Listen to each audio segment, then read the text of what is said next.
अस्सलाम वालेकुम।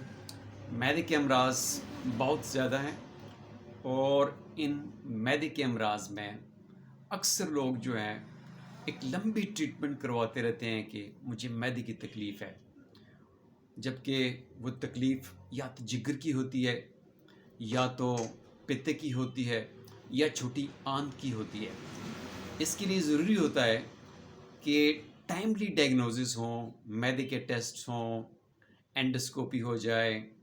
उसके अलावा जो है जी आपकी अल्ट्रासाउंड जो है, आपका एब्डोमिनल अल्ट्रासाउंड, जिसमें पित्ता, आपका जिगर, आपका मैदा, आपकी आंतें, ये सारी चीज़ें आ जाती हैं।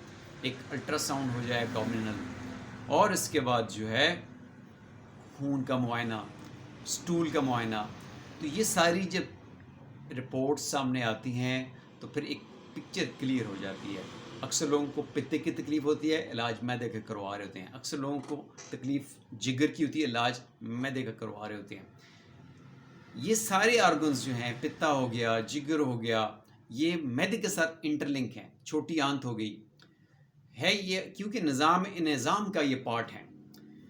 तो फिजिशियन को जो है अपना फोकस थोड़ा सा मैदे से हटा के छोटी आंत, पित्ते की पत्थरी, लिवर तक लेके जाना पड़ता है, ताकि आप उस मर्ज़ की जड़ तक पहुँचें और उसका सद्भाव कर सकें, उसकी प्रिवेंटिव केयर कर सकें और उसकी प्रॉपर ट्रीटमेंट कर सकें।